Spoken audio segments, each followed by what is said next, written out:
given is that he wants to slim down the monarchy. But really, this is a lot about personal vengeance.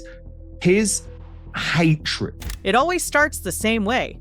I don't think he's going to forgive Harry. One headline grabs the world. The story in the New York Post the other day about how Prince Harry and Meghan Markle are going to have no role when Prince William becomes king. And then suddenly another story drops out of nowhere, slicing right through the moment like a perfectly timed interruption. I'm ignoring this. It will be your titles are stripped, you are gone, you are banished. That's exactly what happened when Prince Harry released his statement at the precise minute Prince William was drawing global attention. For most people, that felt like coincidence. But for insiders, it raised an old question that keeps resurfacing. Why does Harry always seem to speak when William is center stage? The easy answer is pettiness. The real answer is far more strategic and far more revealing about how the monarchy is shifting beneath the surface. They are not going to have roles. He's just not mentioning them at all. There's just a moratorium on them. Tell me what you think is going to happen when Prince William ascends and takes the throne. Because while Meghan and Harry have spent the past few years building an empire through interviews, memoirs, podcasts, and carefully produced public narratives, William has been operating in a completely different dimension. No cameras, no emotional monologues, no public score settling. He's been working in silence on something structural, something with consequences far bigger than any documentary or best-selling book. And it's the kind of plan that doesn't make noise until the moment it lands. And it's so cruel. I bore you with all of the details about the security case, right? But just trust me, there is no reason for Harry not to bring the children to the United Kingdom. He is throwing the almighty strop, and it's just pathetic. For decades, King Charles has tried to treat the monarchy like a family first. Tea, conversation, reconciliation, chances upon chances. His instinct is to soothe, to repair, to believe that goodwill can bridge every divide. But William grew up watching how mercy plays out inside the palace, and he's reached a very different conclusion. In his eyes, compassion without boundaries doesn't create unity, it creates chaos. Where Charles sees human relationships slipping out of balance, William sees the risk of the entire institution losing its shape. And that's where the real story begins. Because while the world focused on Harry's press releases, his travel announcements, his surprise appearances, William was in the background building a circle of specialists. Archivists who understand royal precedent, advisors who know the monarchy's pressure points, constitutional experts who see the institution as a living organism that sometimes needs pruning to survive.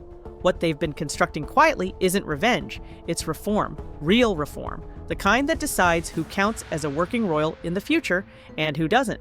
Most people think the monarchy runs on tradition and inherited rules, but in reality, it runs on something far simpler: clarity.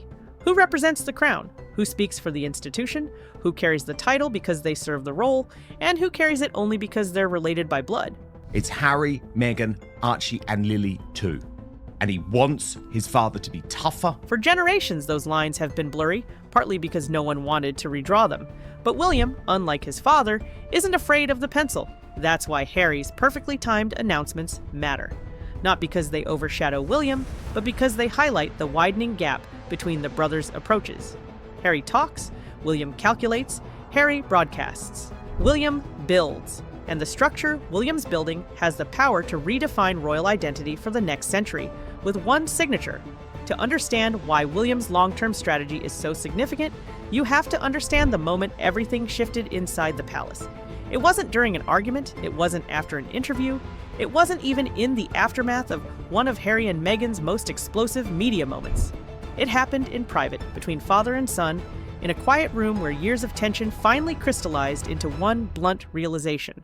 Charles, still holding on to the hope that damaged bonds could be mended with patience and compassion, believed that giving Harry space, understanding, and forgiveness would eventually bring stability. But William saw something entirely different. He saw that each attempt at mercy was being interpreted as weakness, not by the public, but by the very people benefiting from it. I mean, that is extraordinary. That shows you how far things have fallen. I don't think there is a way back. Every olive branch extended was met with another round of accusations. Every act of restraint opened the door to yet another headline that hit the institution harder than the last. He told his father in measured words that landed like a verdict that the monarchy wasn't simply being bruised, it was bleeding out. Not because of one interview or one book, but because there were no boundaries, no structure, no consistent definition of what being royal actually meant anymore. That conversation became the spark. From that point forward, William began studying the monarchy the way an engineer studies a failing bridge, looking for the stress fractures, the outdated beams, the weak points ignored for too long. What he concluded was simple. The monarchy no longer had an identity that matched the modern world. It needed clarity, purpose, and rules that applied equally to everyone, whether they were born into the family or married into it. So he began putting together a team. Not political operatives, not PR strategists. People who understood that the monarchy isn't a brand. It's an institution that survives only when its structure is stronger than individual personalities. These advisors weren't asked to defend the past. They were asked to design the future. Their mission was to create a blueprint, one that would clearly define who represents the crown, who carries a title for life, and who holds royal status only if they actively serve, not based on emotion, not based on family loyalty, not based on public pressure, based on contribution. Because William's belief is firm. Beloved late mother's reign was, just unforgettable. And he really hasn't even had a chance to make his mark. Not only that, if the monarchy is going to exist for another 100 years, it cannot be a costume people put on when convenient. It must be a responsibility, a commitment, a full-time role with expectations and obligations. And while Charles is still trying to hold everyone close, hoping relationships can be repaired, William is already planning for the world after him. A world where the monarchy survives not because it clings to tradition, but because it adapts with precision. It's that clash, mercy versus structure, family versus institution, that explains everything happening now.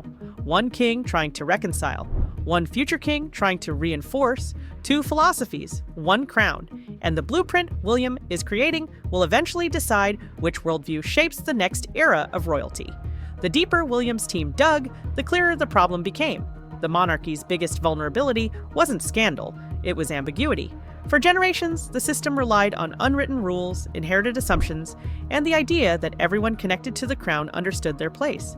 That worked in an era where royal life was rigid, predictable, and tightly controlled. But the modern world doesn't respect unwritten rules. It rewards disruption, self-branding, reinvention, and emotional storytelling. And that combination created a perfect storm the monarchy was never designed to handle. William realized something his father never wanted to confront. The institution had become too open to interpretation. Titles were being treated like personal assets. Royal status was being used in business ventures far outside the crown. Someone you want to mess with. He's not someone you want to cross. And I'm not saying that. Public appearances were blending with commercial projects. And every time one of those blurred lines made headlines, people stopped understanding what royal actually meant. So his team began identifying where the cracks were forming. The first was the definition of a working royal. There was no formal document, no standardized criteria, no official list that explicitly separated duty from celebrity. Everything existed in the gray zone, and gray zones are where chaos grows. The second crack was the assumption that titles automatically follow people regardless of the role they play. In the past, that made sense. Nobody walked away from the institution. But now, people could step back, move overseas, negotiate media projects, launch brands, and still carry royal status into every room, every board meeting, every TV appearance. It wasn't malicious, but it created a paradox. Influence without accountability. And the third crack was the one William saw most clearly. The public no longer knew who represented the monarchy and who represented themselves. That confusion erodes trust. It makes every action look political, every project look self-serving, and every headline look like a power struggle instead of a constitutional structure. To fix all of this, the team drafted something radical by royal standards but simple by logical standards. A clean, modern framework. It would define exactly who holds a title, how long they keep it, and under what conditions it can be removed. Not as punishment, not as retaliation, as protocol. Their goal wasn't to shrink the family, it was to sharpen the institution. Under this new model, royal status becomes tied directly to service. You represent the crown, you hold the title. You step away, the title stays behind. Just like military ranks, academic titles, or government positions, roles tied to duty, not personal identity. They left 5 years ago, and I imagine Prince Harry and Meghan Markle's kids are going to Google themselves someday, maybe when they get into middle school or high school, and they're going to go, oh we're royalty? You didn't tell. Inside the palace, this idea landed like a quiet revolution. It didn't require public speeches, it didn't require drama, it required discipline. And William understood that if the monarchy didn't define itself first, someone else would define it for them. Through interviews, through documentaries, through narratives the crown couldn't control. The goal wasn't to fight Harry and Meghan's storylines. It was to make those storylines irrelevant to the institution's structure. Because what William is building isn't about individuals. It's about sustainability. A future where the monarchy can't be shaken by a podcast episode or a press release. This wasn't about winning a PR battle. It was about winning the next century. Once the blueprint was drafted, William's team turned to the mechanism that would make it all real. Something most people outside royal circles barely think about, yet it carries the full force of monarchical power. Letters patent. The term sounds dusty, almost academic, like something tucked away in a museum. But in practice, it's one of the sharpest tools the crown has ever possessed. It's how kings and queens redefine the rules without debates, without votes, without negotiation. One document, one seal. And the structure of the monarchy changes instantly. This wasn't new. The crown has been using letters patent for centuries to trim branches of the family tree when titles became too broad, too confusing, or too diluted. The most famous example came from King George V in 1917, when he realized the royal family had grown so sprawling that half of Europe seemed to be calling themselves princes and princesses of Britain. So he cut it down, cleanly, quietly, permanently. Overnight, dozens of people stopped being royal in any official capacity, not because of scandal, but because the institution needed clarity. William studied that moment like a case file. He understood that modern problems require ancient tools used with modern precision. And he knew that when his time comes, he will have the authority not just to follow tradition, but to reshape it. That's why his team drafted a new version, a streamlined 21st century update that defines royal status as a job, not an identity. The draft exists. The language is polished. The logic is airtight. It sits quietly in a secure palace archive, waiting. Under this proposal, only working royals, those actively serving the crown full-time, retain formal titles and styles. Everyone else remains family, loved, welcome at Christmas, but not representatives of the institution. This is the heart of William's thinking. If the monarchy is supposed to symbolize duty, then titles must reflect duty. The media has speculated endlessly about whether Harry and Meghan would be affected, but the real point is bigger. The framework wasn't written for them. It was written because of the structural gaps their exit exposed, gaps that needed closing long before the next generation arrives. The brilliance in this strategy is how ordinary it looks. It doesn't target individuals, it doesn't break tradition, it doesn't make emotional statements or public warnings. It simply clarifies what had been unclear for far too long. And by using a mechanism rooted in centuries of precedent, William avoids the trap of looking punitive or reactionary. He positions himself as a modernizer, a steward of the institution, rather than a combatant in a family feud. Meanwhile, in the world across the Atlantic, Meghan's team began picking up hints of this shift. Mentions of title reviews, rumors about upcoming reforms, whispers that the palace was tightening the guardrails on royal branding. At first, they assumed it was idle gossip. But as the whispers became patterns, and those patterns became warnings, their internal conversations grew urgent. Could the title be protected? Could it be trademarked? Could they claim ownership of it as a brand rather than a status? But every potential move ran into the same problem. Centuries-old safeguards they didn't know existed, but William's advisors knew by heart. The crown had already closed every door before they even reached for the handle. The more Meghan's advisors tried to map out a defensive strategy, the more they realized they were stepping into a labyrinth the palace had already mastered. Every idea, legal, commercial, branding-related, ran into a wall built long before any modern drama began. The monarchy had anticipated almost every scenario decades, even centuries, in advance. That's what happens when an institution survives 1,000 years. It develops protections no PR team can outrun. And for Meghan's camp, that realization hit with growing force. This wasn't a storyline they could negotiate or spin. This was constitutional gravity. While they scrambled to find angles, William's team stayed silent. No statements, no leaks, no commentary. Just the steady hum of preparation. And that silence was its own message. Because when a system is confident, it doesn't broadcast its moves, it simply enforces them when the time comes. Inside Buckingham Palace, the atmosphere changed. The sense of being on the defensive, of waiting for the next interview or documentary to explode across global headlines, began to fade. In its place came something the monarchy hadn't felt in years: control. Not control through force or intimidation, but control through structure. Through clarity, through rules that didn't bend just because someone shouted loudly enough. Even critics of the monarchy, journalists, historians, analysts who've spent years calling it outdated, began to acknowledge the shift. You could feel it in the way coverage changed.